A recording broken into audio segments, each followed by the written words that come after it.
management personnel. Over to Mr. Sanjeev for his initial comments. Thank you very much. Dear all, I'd like to invite you all to discuss the unaudited results for the quarter and the half year ending September 30th, 2024. We uploaded the earnings presentation and the results on our company's and the stock exchange's websites earlier today, and I hope you've had a chance to review them. Box office collections during the quarter saw a 40% sequential increase driven by a strong bounce back in Bollywood, led by the record-breaking success of Stree 2, now the highest grossing Hindi film of all time. This surge was further boosted by Kalki's strong performance in both Hindi and Telugu markets, as well as exceptional success of Deadpool and Wolverine, which became the highest grossing R-rated movie worldwide, earning $1.3 billion at the global box office. Our strategy of re-releasing older films has been highly successful, contributing nearly 6% of admissions during the quarter. Re-releases offer consumers additional choices during leaner periods for a big screen experience. The strong box office performance for both new releases and older classics demonstrates that good quality content is the primary factor that drives cinema attendance. This also reaffirms the profound love of Indian audiences for cinematic experiences.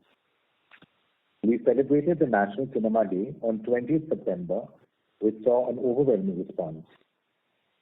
More than 11 multiplex chains and over 4,000 screens across India participated in this initiative, and PVR INOX welcomed nearly 1 million guests to our cinemas, making it one of the biggest days of the current fiscal year. Overall, in Q2FY25, we welcomed 38.8 million guests across our cinemas.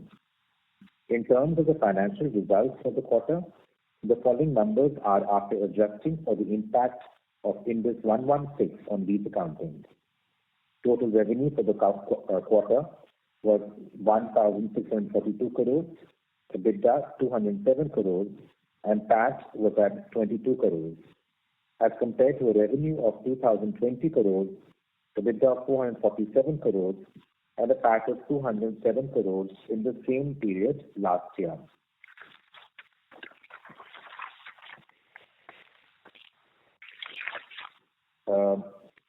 In the coming quarter, we have several exciting Hindi films. Last week we had Vicky Vidya Ka Wo Wala Video and Jigra performing well at the cinemas. During Diwali in November, we have the highly anticipated multi-star release Singham Again and Bhool Bhulaiya 3. Pushpa 2 is releasing in 5 languages in the first week of December and is expected to be a mega blockbuster. December also has Baby John starring Varun Dhawan. From Hollywood, we have Venom, Gladiator 2, Kraven the Hunter, Mufasa the Lion King, among others. And in Asian languages, we have Kungwa, which is again a multilingual language release. We are highly focused on executing our strategy of driving free cash flow generation, improving return matrix, and reducing debt. Despite a relatively soft first half in FY25, the company generated positive free cash flow and reduced net debt by 141 crores. PVR INOX continues its strong growth momentum, adding 71 new screens to date in this fiscal, while strategically exiting 42 underperforming screens. For the full year, the company expects to open around 110 to 120 new screens and exit 70 underperforming screens. Our current screen portfolio stands at 1,747 screens across 356 cinemas in 111 cities in India and Sri Lanka. Thank you very much. Now I open the platform for any Q&A.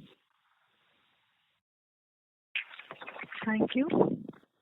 We will now begin the question and answer session. Anyone who wishes to ask a question may press star and 1 on their touchtone telephone. If you wish to remove yourself from the question queue, you may press star and 2. Participants are requested to use handset while asking a question. Ladies and gentlemen, we will wait for a moment while the question queue assembles.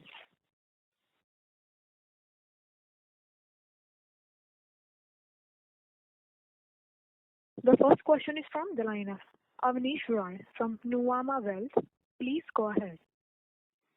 Yeah, thanks. My first question is on the re-releases. 2-3 sub-questions there. One is when I see PVR share versus the India share, it's ranging from 50% to 95% in the 3 movies where you have given the data. So I wanted to understand why we have such a range. Maybe because some are only in your screens and may not be widespread. So I wanted to understand what is the science behind this. Second is, in a year, how many movies would you be doing in terms of re-releases?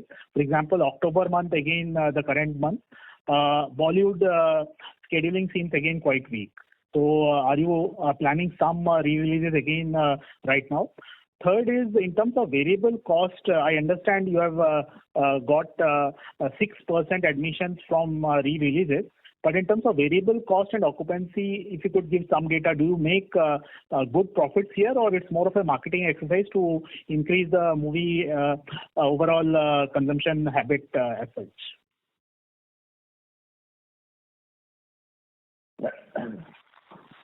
Hi. Kamal, would you like to take that on the re-release strategy first? There's multiple questions. Sure. Hi, Avnish. Thanks for your question. And Avnish, your first question, can you please refresh? What was the first part of your question? Yeah, 50 to 95% range between PVR and total. In the 3 examples which you have given re-releases, the range is between 50 to 95%. So why such a wide range? Re-release is something which has been happening in film business for a very long period of time. And usually it's been tactical. If it's some actor's birthday or if there is some event being celebrated, we tend to have either a festival or we bring back a popular film of that particular actor. But in the last, I would say, 8 to 9 months, we've seen consistent behavior from re-releases where re-releases, quite a few of them, have performed almost like a brand new film. And this, many people found it, this came in as unexpected. Many people were surprised and they thought it's a fluke. But it has managed to sustain itself.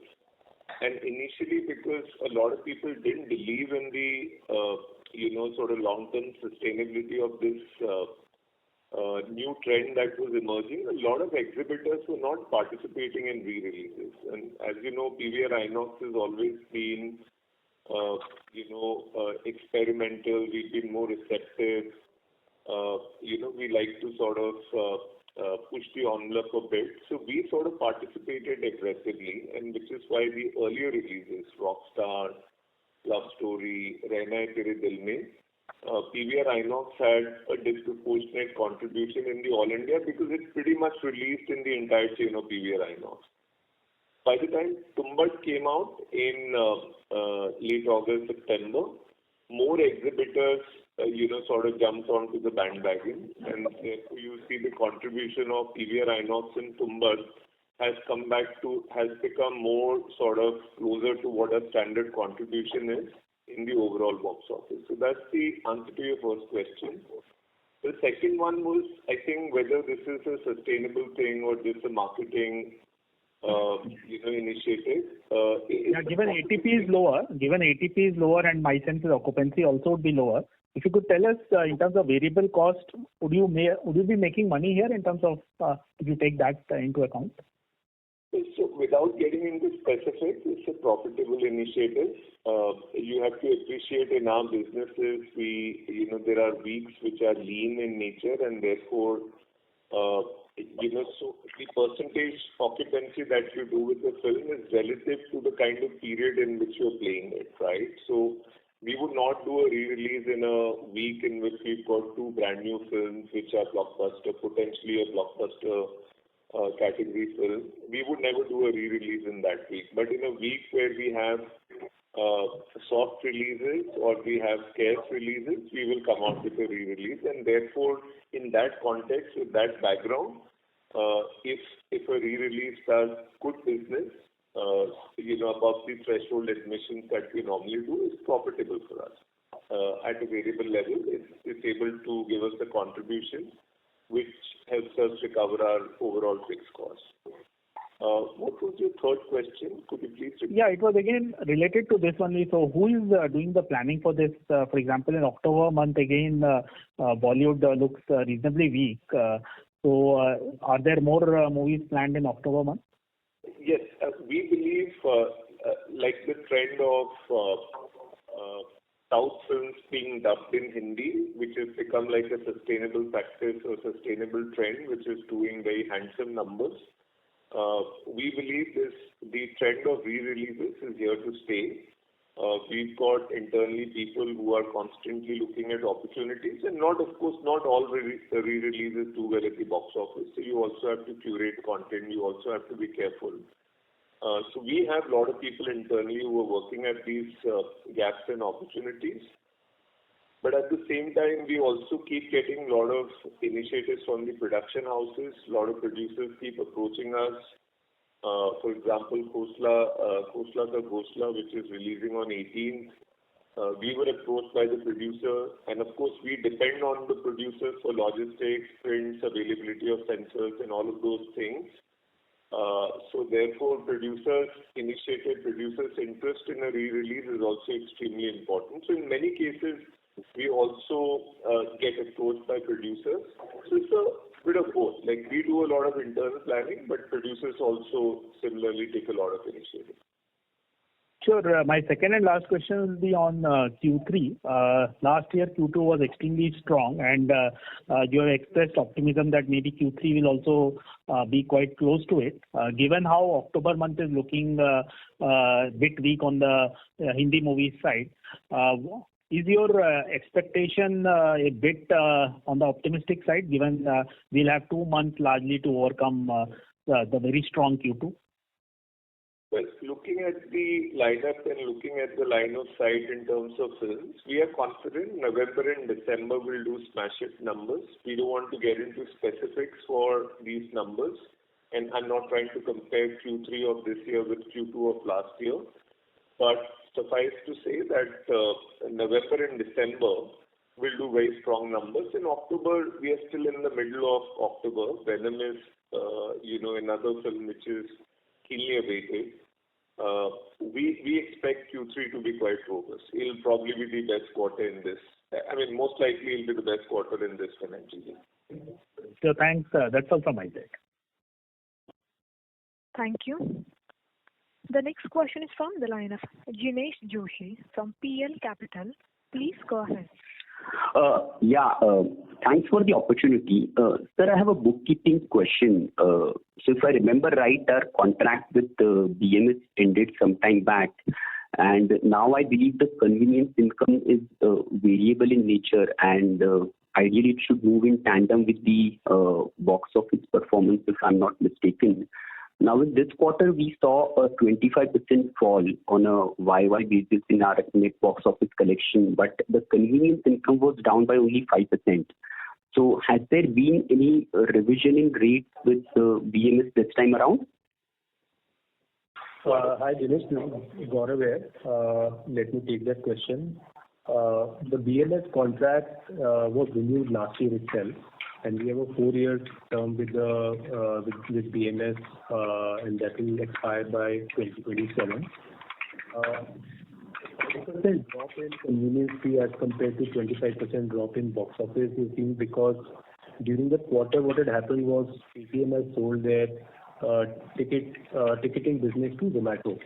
And as part of that transaction, there was an arrangement between PVR INOX and Paytm where IT integration services and support was provided by PVR INOX in the integration and transfer of their ticketing business to Zomato. And we've received some one-time payment on account of that IT integration process, which has been accounted for in the quarter 2 convenience fee. As a result, the convenience fee in quarter 2 is higher, or the drop is lower compared to the box office drop in revenues. Got that. Sir, second bookkeeping question is on the rent expense, which is flat on YY basis despite a 2% increase in the weighted average screen count.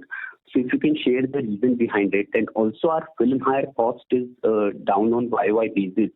So has there been any change in terms of our agreement with the distributors during the quarter? And the related follow-up is that for re-releases, do we pay a similar film hire cost, or is it lower?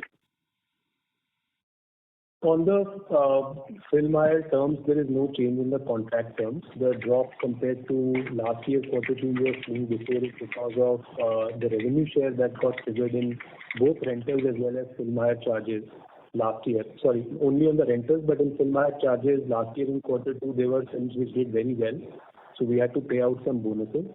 As a result, last year both FHC as well as the rentals to the landlords were higher compared to this year. In addition to that, we are also keeping a very close eye on our rental costs. We have taken a lot of initiative in renegotiating rentals in properties where there was underperformance, and that is also reflected in the rental cost reduction. And the re-release part, if you can just highlight that.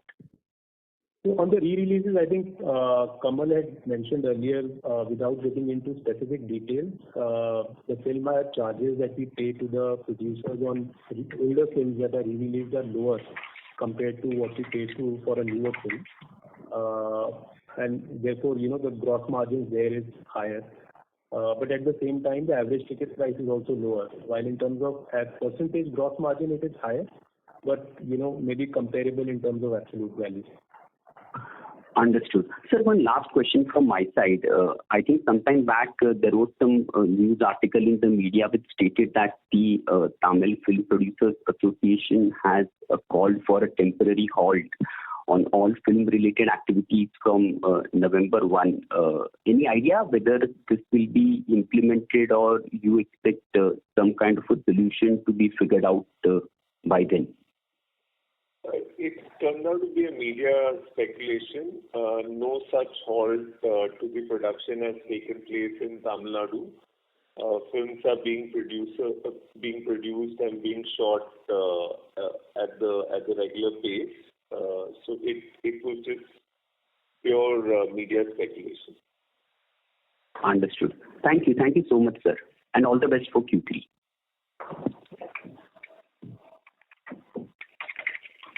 Thank you.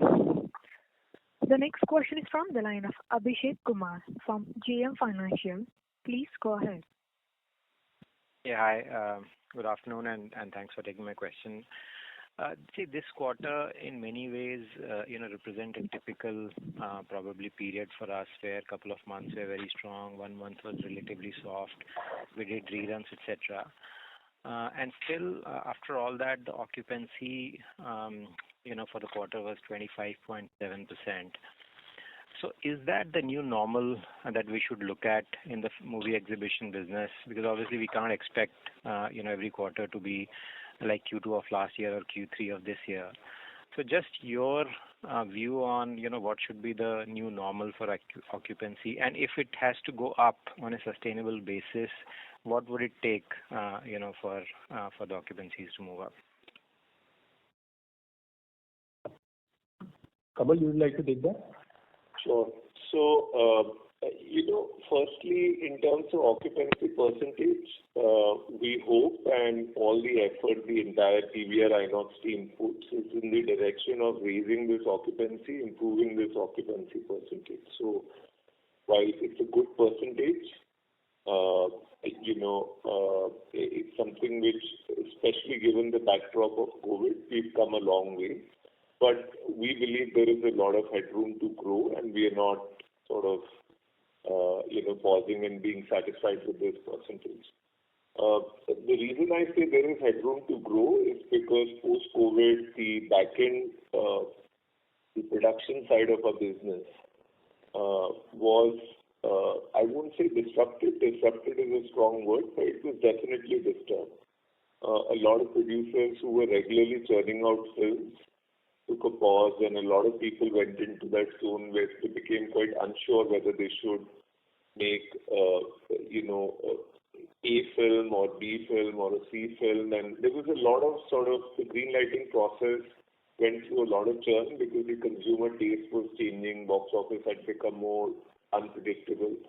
But in the last, I would say, 15-18 months, there is more semblance to the box office. It's becoming more and more like what we used to experience pre-COVID. And currently, the challenge that we face is with the quantity of films, quantity of, I would say, wide releases.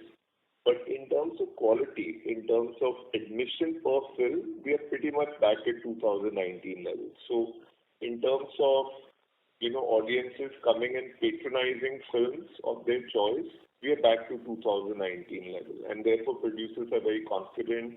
They're enjoying a good run at the box office. A lot of producers are also laughing all the way to the bank because of the success that they're seeing at the box office. But at the same time, the quantity is still not back in shape. It's still not back at the level at which it used to be in 2019. So that's an area where we are hoping over the next 12-15 months, we will see a lot of improvement. The quantity of wide releases, good quality, big budget films or mid-budget films, that number will increase. And hopefully that will help us increase the percentage occupancy. Okay, that's helpful. So just picking up on that, based on your conversation, do you think that, the pipeline for next year, by studios, etc., is looking better compared to what it has been so far this year, in terms of just the quantity? Certainly. Both in case of Hindi, regional Indian films, and also in case of Hollywood. Hollywood, as you know, was disrupted because of the strike. That's behind us. And therefore, the number of wide releases that we will see globally, including India, would be much more than what we have seen in 2024 and 23. And in Hindi, we see a lot of producers, who were on a pause mode. They become active, and we see, looking at the line of sight will become much more clearer by the end of the year, by the time we get to December and January. But just basis what we know now, whatever is releasing in 2025, we feel quite excited. And so, just kind of additions to what Kamal said. One is the fact that you need to view the H1 of this year without any big starter film getting released. So next year, hopefully, we'll get these blockbusters back, even in the H1. Number two, the way this year is panning out and the way we are working on re-release strategy and the alternate content is something that will be hugely fine-tuned by the time we hit April of 25. And we believe that this also has its own little churn and a science to it, which I think we are learning. And as Kamal had just explained, about 80-odd re-released films were marketed to our audiences in H1 alone. And this number would surely be upwards of about 140, 150 by the time the year ends. So technically next year, this is another line that we would have got created. Re-releases would be one, and the alternate content would be the two. And coupled with the fact that some of the big stars which were completely missing this year, your Ranbir Kapoor, your Ranveer Singh, your Shah Rukh Khan, Salman Khan, all of these guys have not really had any single release this year, and they all probably will be back next year. Great, that's very encouraging. One last question on your operating leverage. Has it kind of run its course? By that, what I mean is, if the occupancy stays where it is this the level of margins or fixed costs that we should expect for our models going forward? Thank you. So Abhishek, taking a lot of steps to control our costs, especially the fixed costs, and the biggest line item in our fixed costs is occupancy costs, rental and camp, which is driven by the contracts. But even there, wherever properties are underperforming or are located in malls which are not doing well, we are picking up conversation with developers to renegotiate rentals. Rest of the costs on the fixed side, whether it is utilities, overheads, employee costs, we are, trying to control as much as possible. And that's one area which, the management team is very much focused on. So yeah, I think that's what I can tell you without getting into detailed numbers. Sure, that's helpful. Thank you and all the best. Thank you. The next question is from the line of Arun Prasad from Avendus Spark. Please go ahead. Good evening. Thanks for the opportunity. My first question is on the F&B spends. If you look at this metric for last 4 to 5 quarters, we are more or less, this number is more or less stable.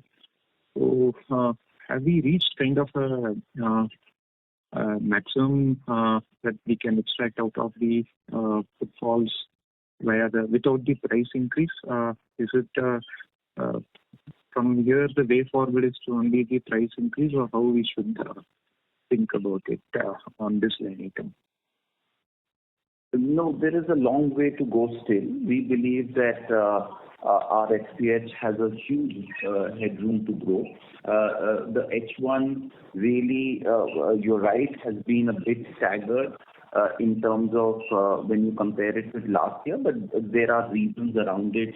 There were huge blockbuster films last year, and that too Hollywood films, which drove SPH brilliantly well, because Hollywood normally gets high propensity customers to our the top line of the cinema.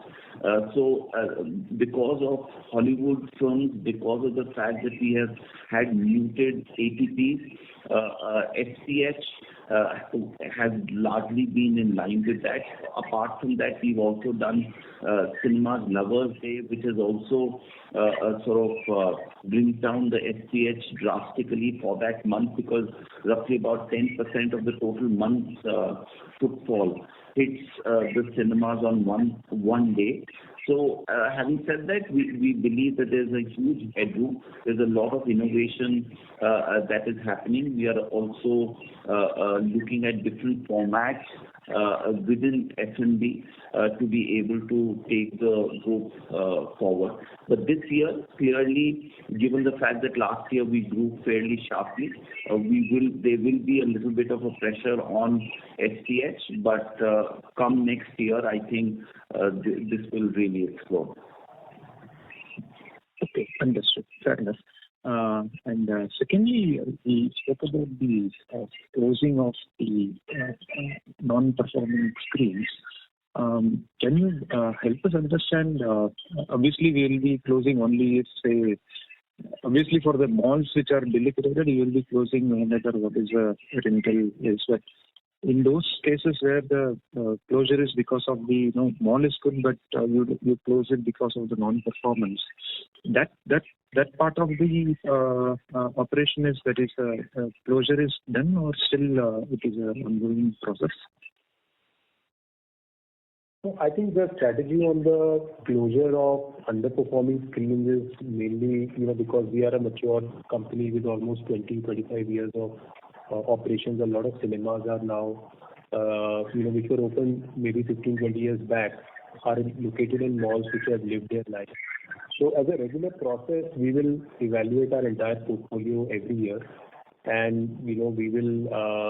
The endeavor is to improve profitability of the business and exit properties which are consistently not doing well because of the mall issue or the location issue, or the catchment has become over penetrated. So I think while this year we have identified about 70 odd screens for exit, but going forward, maybe about 1 to 2% of our portfolio will undergo a churn, where we will replace older screens with newer properties in those locations.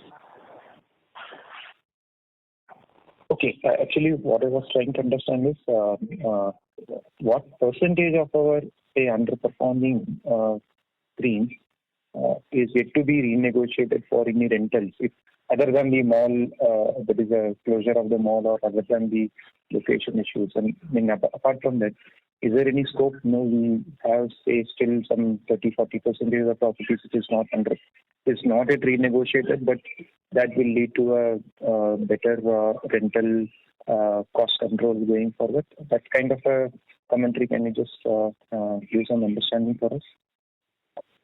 So, as I said, Arun, I think this is a continuous exercise. We evaluate our entire portfolio on a regular basis. While we are not chasing any target in terms of closures, but wherever we are identifying locations which are not doing well, we are picking up discussions with the landlords or the mall developers to renegotiate the rentals or figure out some operating efficiencies to turn around that location. Having said that, I think going forward it's going to be a continuous exercise. There is no specific percentage of closures, or there is no specific property that we are wanting specifically to exit. And finally, we spoke about a lot of emphasis on the increasing the screen presence in South. South is obviously beyond the top cities. If you look at the tier 2, tier 3 cities, the supply of mall may not keep in pace. So how we are planning to address this supply issue? Because obviously we will need some kind of developer support to increase our screen share in the South. Right? Yeah. So, wherever the malls are coming in, there we are going in. You addressed it right in terms of, your question is right in terms of suggesting that there are not too many malls coming up in the interiors of smaller towns in South.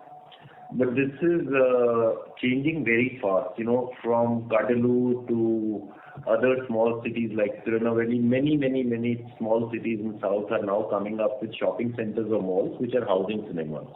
And that is where we are going. Besides that, we are also, using the push factor to reach out to developers in these small towns, suggesting them for malls wherein we can house the cinemas, looking at the economic viability of the complete shopping center. And that is working favorably for us. And these new shopping malls or shopping centers, this will be a satellite model for us? Most of them would be a satellite model for us. Okay, so developer has to contribute a substantial capex. Yeah, so developer has to contribute substantial capex, and he's getting returns in either as in the form of rental or in the revenue share, where he's able to make up in case the center does well. Right, understood. Thank you, sir. All the best. Thank you. A reminder to all the participants, you may press star and 1 to ask a question. The next question is from the line of Umang Mehta from Kotak Securities Limited. Please go ahead. Yeah, thank you, sir, for the opportunity. Just continuing the last question. So, what is the new screen guidance for next year, F26, and the capex guidance for the same? And what would be the mix of FOCO and management properties within that plan? So, the first question, we shall be roughly going at 100 screens per annum, give and take 20 screens. It could be 80, it could be 120. That is the screen count that looks year after year for the next few years. In terms of the FOCO, which is franchisee-owned, company-operated, we are looking at about 15% of the screens coming up in FOCO, which is franchisee-owned, company-operated. About 35 to 50% coming up in the asset-light model. And balance would be again a structured lease model. Understood. Then maybe Gaurav could help. So in terms of capex, should we expect decline from 475 odd crores which we expect this year, given that mix of asset light is fairly high? Umang, this year our endeavor is to do about 400 crores of capex. In the first half, we have done about 205 crores. So, we are well within our target for the year. Next year, as Pramod said, the mix of asset light or capital light screens and properties will increase. As a result, our share of capex outflow for new screen additions should ideally come down. But we will not be able to give you an exact guidance of what we are targeting next year. We will do that as part of our AOP planning by the end of this year. But overall, I think we should be in the ballpark of 400 to 500 crores. As a strategy, we will allocate slightly more capex on renovation. There are high value, high performing properties where the payback periods are much faster and the risk is much lower. So some incremental capex allocation will be towards the renovation side. Understood. Makes sense. And just the second question, which is not related to your core business, but on the food delivery business of PVR Cafe. Anything you can share on that? Any current scale, plans to scale it up, or anything on that? So that's on course. We still need a lot of work to be done on that, because when we work with Zomato and Swiggy there, we realize that given the fact that cinemas are on the third floor, our deliveries tend to get a bit delayed. The walkers need to come to the third floor to collect. So while in South we're doing some brisk business around home delivery, because a lot of cinemas do manage to get the food down to the box office where it's very easily collectible. But overall, I would say that we still have to crack this model fully and perhaps set up dark kitchens under the name of PVR Cafe to be able to deliver. Delivering from cinema will always give us an incremental food sales or an SPH, but it could only be limited to an X amount, and we need to relook at the delivery model completely there. Got it. This is very helpful. Thanks a lot and all the best. Thank you. The next question is from the line of Naveen Baid from Nuvama Asset Management. Please go ahead. Yeah, thank you for the opportunity, sir. This is also in line with what the previous speaker had asked. What should we model in terms of, sort of annual occupancy ratios, since this has mostly become a 8 to 9 month kind of a business model with IPL every year and some of the other event, and T20 World Cup every second year and 50 over World Cup every 4 years, and many other sporting events. What should we work with in terms of annual occupancy rate, something that the company is targeting?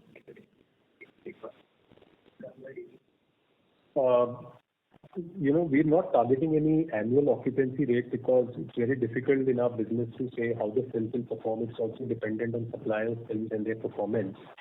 While, therefore it will be very difficult for us to provide you a guidance on what you should model in your assumptions for occupancy. But as Kamal was referring at the beginning of the call, in financial year 26, we have a very strong lineup of films. Some of the biggest blockbusters from some of the biggest stars is lined up across Hindi, as well as Hollywood and the regional films.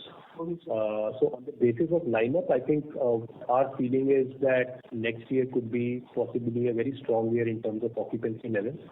Very difficult to comment on exact numbers, but I think I would, restrict to that. Kamal, you would like to add anything? No, I think you covered it well. I would only add to what Gaurav is saying, that this point that you raised about World Cup and IPL or some other sporting event or some other global event which could impact the release schedule in India. See, it's a function of number of the quantity of films that get produced and which are ready for release. If that quantity goes up, producers would tend to come out and compete with these global or local events as they have done in the past, as they used to do pre-COVID. So once the quantity of films, good quality or wide release films goes up, you would find that they would also start releasing it during IPL, during World Cups, during, other events, and they'll figure out a way to coexist with them. Okay, that's helpful. Thank you. The next question is from the line of Sukant Garg from Equable Research Private Limited. Please go ahead. Hello. Hi. So my question is related to the JV that we are pursuing with Devyani International, first one. And my second question is regarding PVR Cinemagic. So I heard news around 4 months back that there is a new range of cinema screens that's been launched by PVR called PVR Cinemagic, but that's been suspended in a very short span of time. So is there any particular reason for that?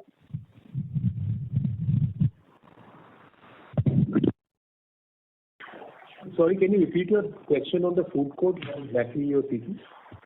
So my first question is the state of the JV with Devyani International, when it is going to be launched, when it is expected to be launched. And my second question is regarding PVR Cinemagic. So, which I heard that, there is a new set of screens being launched by PVR around in May 24, called PVR Cinemagic, but it is suspended in a very short span of time. Why so? So, is there any particular reason for that? Okay, so let me take the second question first. Cinemagic has not been suspended. Those 4 screens we are changing the interior. We are doing some changes after we've got some feedback from the guests. So just to assure you that Cinemagic has not been suspended and we'll be opening it soon. So that's first. Secondly, with Devyani, our joint venture is concerned, it's on track. And we are hoping to open the first food court in December. So we are working towards it, that's our endeavor. And we all are working to ensure that the first food court opens by December. Just to follow up on that, for PVR Cinemagic, are we planning to expand that also in other parts of the country, or it is just going to be remain in a very specific concept as a experimental exercise? Yeah, Cinemagic would expand to different parts of the country wherever the demographics permit us to do so. So it's conceptually a little different from the other cinemas, and it will expand into the other parts of the country also as well. Thank you. Thank you very much. That's all from my side. Thank you. The next question is from the line of Ketan Athavale from Robo Capital. Please go ahead. Hello, sir. Thank you for the opportunity. I just wanted to know in the EBITDA guidance. Sorry to interrupt you, sir. I request you to use the handset, please. Yeah, I'm on handset, ma'am. Am I audible now? Hello? We can't hear you. We can't hear you. No, you're not. Okay, I will come back in the queue. Thank you. The next question is from the line of Nitin Sharma from Seabug Private Limited. Please go ahead. Yeah, thanks for taking my question. Firstly, can you please point out how many of these closed screen in the first half include premium format? And then I have a follow-up. So there is no premium format. These are all old screens, 15 years old, 10 years old screens. They are all mainstream regular screens. Understood. And secondly, is there a level of gross that you aim to achieve by end of this year or the next year? Can you please repeat? Yeah. Is there a target debt level that you want to achieve by end of this year or the next? Yeah, I think, our capital allocation strategy is clear that whatever free cash flow that we generate from the business after meeting our capex requirements will go towards debt reduction. And that's what you can see in this first half as well. While our gross debt levels have been same, our net debt levels have come down. We build up reserves to, take care of contingencies. Our idea is to reduce overall gross debt levels in the next couple of years by significant number. Understood. Thank you. Thank you. The next question is from the line of Palvir Bahia from Halo Global Asset Management. Please go ahead. Hi. Thank you for taking my question. Can you hear me? Hello? Yeah, ma'am. Yes. I just wondered, how do you think about profitability? Just going back to an earlier question, you're at sort of 25%, give or take, occupancy on a relatively good quarter. I appreciate what you're saying about next year, but again, that's very much reliant on the supply of new films and the success of those. In terms of how you're modeling your business, how should we and how do you think about the sort of ongoing profitability? What is break even for your business? And is it really will come down to occupancy for you to generate sustained profitability going from here? And what are the levers do you have to give us confidence that you can sort of sustainably be profitable on a continued run rate from here? I think, on profitability, if you look at our second quarter at a 25.5% occupancy, we did roughly 13% EBITDA margin, which is similar to what we did in financial year 24, where we had 25% occupancy and 13% operating margins. I think as the occupancy levels go up, which we feel should go up in the quarter 3, quarter 4 and next year, because of operating leverage, the improvement in operating margins will be more. When you look at our quarter 2 earnings last year, where we had a 32% occupancy, we did roughly 22% EBITDA margins. So I think, that's the range where we are operating. A lot of synergy benefits are already baked into the business. As the occupancy levels improve, we will see a substantial increase in operating margins of the business. It's very difficult to model the occupancy numbers because it's highly dependent on the lineup of films and the performance of films which are released. But on the fixed cost control side, we are very, very focused towards controlling all the controllable fixed costs and trying to renegotiate rentals wherever the opportunity exists.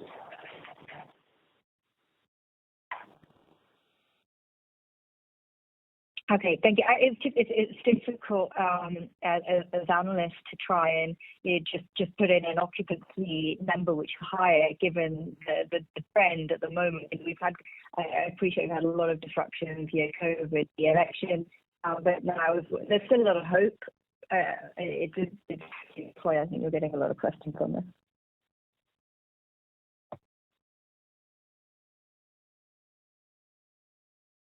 Thank you for your time. Thank you. Ladies and gentlemen, you may press star and 1 to ask a question. The next question is from the line of Ketan Athavale from Robo Capital. Please go ahead. Hello, sir. Am I audible now? Yes, we can hear you. Yeah. I just wanted a pre-Ind AS EBITDA guidance.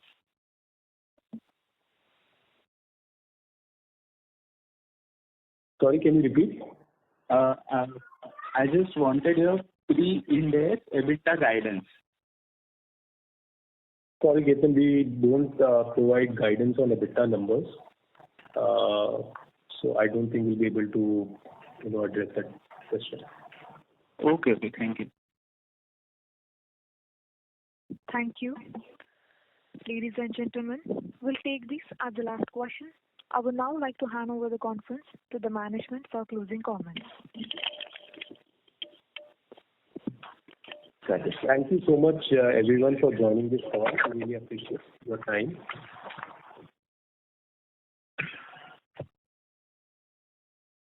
Thank you. On behalf of Axis Capital Limited, that concludes this conference. Thank you for joining us, and you may now disconnect your lines. Thank you.